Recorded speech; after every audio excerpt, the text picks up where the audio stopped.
김민석 후보자와 관련해서 또 다른 의혹도 제기하고 나섰습니다.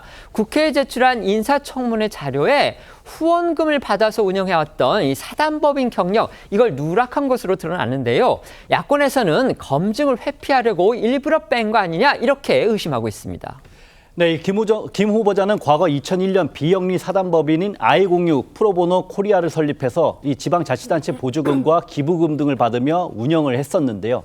김 후보자는 법인 설립 후에 2004년 2월까지 이사장을 맡았고 이후 2016년까지 몇 차례 걸쳐 이사로 활동하기도 했습니다. 그리고 2018년부터 김 후보자의 배우자가 이사로 활동하다가 지난해 청산일을 맡아 올 1월에 법인의 해산 절차를 마무리했다고 합니다.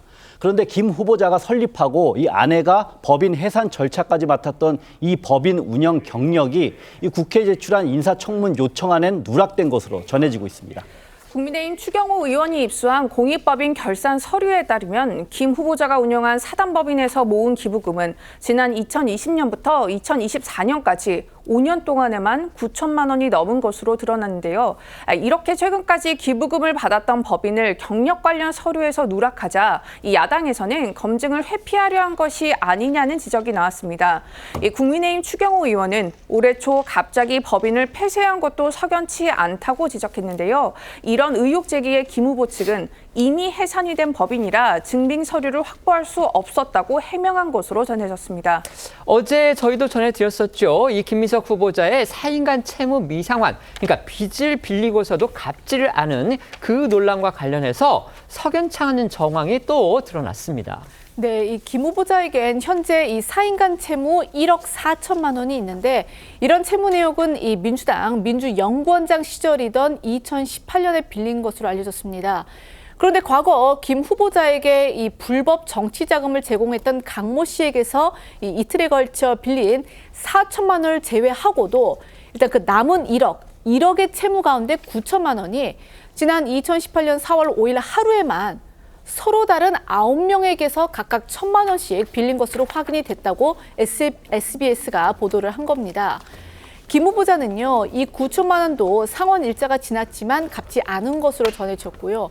SBS는 이 같은 날 동일 금액을 9명에게서 빌린 점이 석연치 않다면서 쪼개기 형식의 자금 수수 아니냐 이런 의혹도 제기되고 있다고 전했습니다. 차용금의 성격과 실제 사용처 등을 김 후보자 측에 물었지만 답을 듣지는 못했다고도 보도했습니다. 물론 친한 사람들한테 빚을 낼 수는 있습니다. 하지만 그 빚은 갚아야 되는 거죠. 그런데 정치인인 김민석 후보자, 또 현직 국회의원인 김민석 후보자가 만약에 그런 돈들을 2018년이니까 당시에는 국회의원이었는지 저희가 확인을 해봐야 되겠지만요. 어쨌든 정치 활동을 계속하고 있던 김 후보자가 개인으로부터 돈을 빌린 다음에 그것을 갚지 않았다. 이렇게 된다면 결국 그 돈은 빚이 아니고 결국 정치 자금을 우회적으로 또는 편법적으로 받은 거 아니냐. 그건 결국 불법 행위이기 때문에 이 부분이 지금 의혹이라는 그런 보도가 이어지고 있는 겁니다. 이렇게 김민석 후보자를 둘러싼 의혹이 계속이 되니까요. 국민의힘에서는 이재명 대통령을 향해서 지명을 철회하라 이렇게 요구하고 나섰습니다.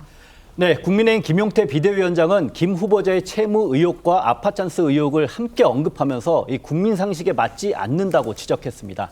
특히 아들과 관련해서 이 과거에 아들의 법안이나 이 세미나 개최에 의원실이 개입된 것은 아닌지 의혹이 있다면서 이 학부모 단체나 학생들은 대학 입시에 활용된 것은 아닌가 이렇게 우려하고 있다고도 강조했습니다.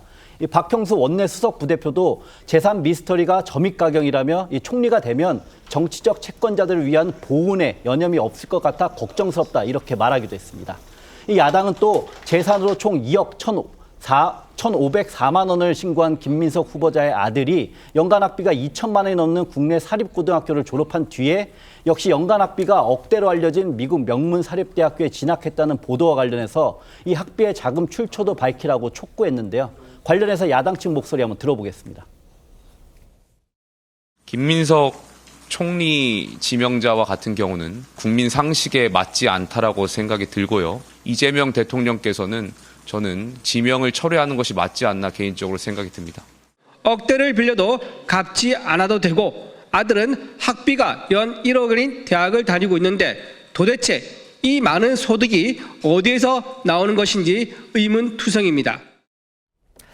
김민석 후보자 오늘 불법 정치자금 제공자와의 채무 의혹 등에 대해서 처음으로 입을 열었습니다. 맞습니다. 김 후보자는 오늘 오전 이 기자들과 만난 자리에서 채무 의혹 등과 관련해서 적당한 방식으로 말씀드리겠다라고 밝혔습니다. 일요일쯤엔 추가로 이 온 국민이 이해할 수 있도록 관련 글을 올리겠다 이렇게 예고를 하기도 했는데요. 결론적으로 오늘 구체적인 해명을 내놓지는 않은 겁니다. 김 후보자는 오히려 이 자신의 과거 불법 정치자금 사건과 관련해서 재차 검찰이 과거에 어떤 식으로 일을 했는가에 대해서 충분히 청문회에서 드러날 수 있도록 당시 검사를 청문회에 부르고 싶다는 뜻을 밝히기도 했습니다. 들어보시겠습니다. 인사청문회와 관련해서는 이러저러한 궁금증이 언론에서 제기되는 것들이 있어서 우선 제기되는 문제들에 대해서는 물가간담회가 끝난 뒤에 제가 오늘 적당한 방식으로 말씀드리겠습니다. 아마 그러면 궁금증이 다 해소될 거라고 보고 일요일쯤에 추가적으로 더 온 국민이 이해하실 수 있도록 관련한 글을 제가 올리겠습니다. 검찰이 과거에 어떤 식으로 일을 했는가에 대해서 충분히 이번 청문회에서 드러날 수 있도록 제가 오히려 검찰과 관련한 과거 제 사건을 담당했던 검사도 좋고 모든 분들을 다 이번 청문회에 증인으로 불러도 좋다 이런 생각을 가지고 있습니다.